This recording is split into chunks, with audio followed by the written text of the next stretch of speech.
Hello दोस्तों, अगर आप हमारे चैनल हॉरिबल संडे से पहली बार जुड़े हैं तो आप हमारे चैनल को सब्सक्राइब कर लीजिए, जिससे आने वाली वीडियो आप तक सबसे पहले पहुंच सके। घोर अंधेरे में डूबा वो गांव एकदम खामोश था।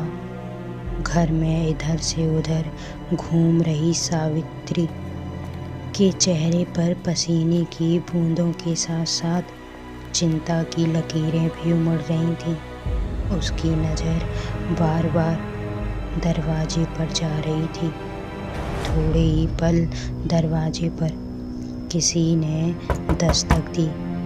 सावित्री ने दरवाज़ा खोला तो सामने उसका बेटा विक्रांत अपनी पत्नी अनामिका के साथ खड़ा था। दोनों को देखते ही सावित्री का मुरझाया चेहरा एकदम से खिल उठा। दोनों के अंदर आते ही सावित्री ने एकदम से दरवाज़ा बंद किया और विक्रांत से कहा, मैंने तुमसे कहा था कि जब तक मैं ना कहूँ तुम गांव नहीं आओगे। तुम तो आए और साथ में बहू को भी ले आई। अरे माँ, आप तो ऐसे चिल्ला रही हो जैसे अनामिका को किसी भूत ने पकड़ लिया हो। मैंने तुझसे कहा था कि जब भी आना दिन में आना। मेरी तो जान निकली जा रही थी। तब विक्रांत ने कहा, हम दिन में ही निकले थे, लेकिन गांव के बाहर ही हमारी गाड़ी खराब हो गई थी, इसलिए आने में देरी हो गई। चलो, जो भी हो तुम दोनों ठीक हो। भगवान का शुक्र है कि उस खूनी बधू की नज़र तुम दोनों पर नहीं पड़ी। खूनी बधू? माँ, ये खूनी बधू कौन है? विक्रांत ने सावित्री से पूछा। तब सावित्री ने बताया, रात होते ही इस गांव पर खूनी बधू का कहर छा जाता है। आज से लगभग 4 साल पहले इसी गांव में एक जमींदार रहा करते थे।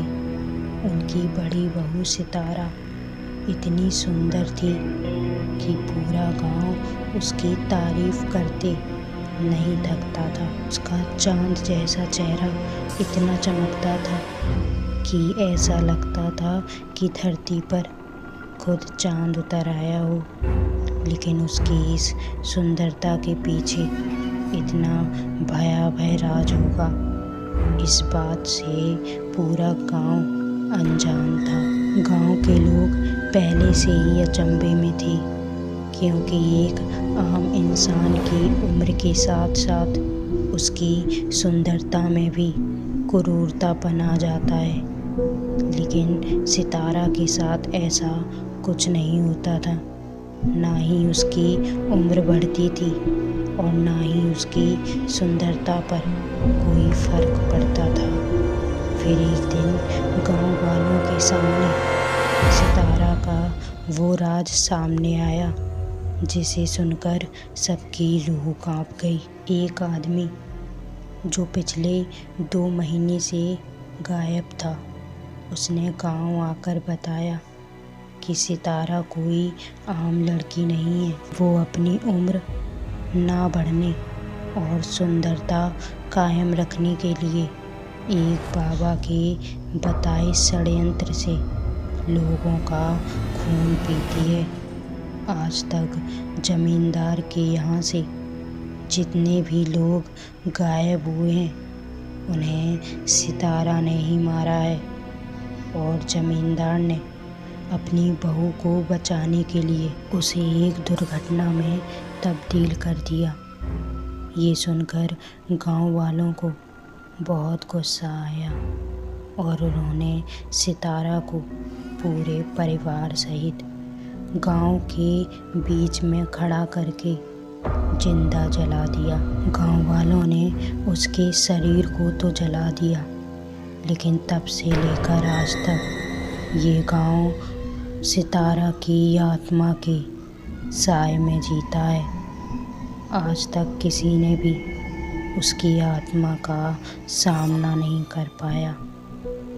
तब से लेकर आज तक कोई ना कोई सितारा का शिकार बन जाता है। लोगों ने उसे खूनी बधू का नाम दे दिया। रात होते ही गांव एकदम से खामोश हो जाता है। कहने का मतलब है शाम ढलते ही ना कोई गांव में आता है और ना ही कोई बाहर जाता है। कहते हैं रात होते ही पूरे गांव में सितारा की आत्मा यानी खूनी बधू घूमती है। पायलों की आवाज़ के साथ साथ डरावनी हंसी के साथ पूरा गांव सहम उठता है। आज तक कभी ऐसा नहीं हुआ कि कोई भी खूनी बधू की नज़रों से बचा हो। जब भी उसकी किसी पर नज़र पड़ी, अगली सुबह उसकी लाश ही मिलती है। न जाने आज कौन उस डायन का शिकार बनेगा। विक्रांत और अनामिका दोनों कमरे में चले गए। सावित्री वहाँ से जा ही रही थी कि अचानक किसी ने जोर जोर से दरवाज़ा खटखटाया। सावित्री का दिल दहल गया। बाहर से कोई विक्रांत को आवाज़ दे रहा था। कहीं कोई मुसीबत में ना हो, ये सोचकर सावित्री ने भगवान को याद किया और दरवाज़ा खोल दिया। सामने देखकर उसके पैरों तले ज़मीन खिसक गई। सामने हूबहू अनामिका की शक्ल की एक औरत खड़ी थी। उसके उन 4 शब्दों ने सावित्री के होश उड़ा दिए। माँ जी, विक्रांत कहाँ है? मुझे गांव के बाहर वाले रास्ते पर छोड़कर अकेले ही घर आ गए।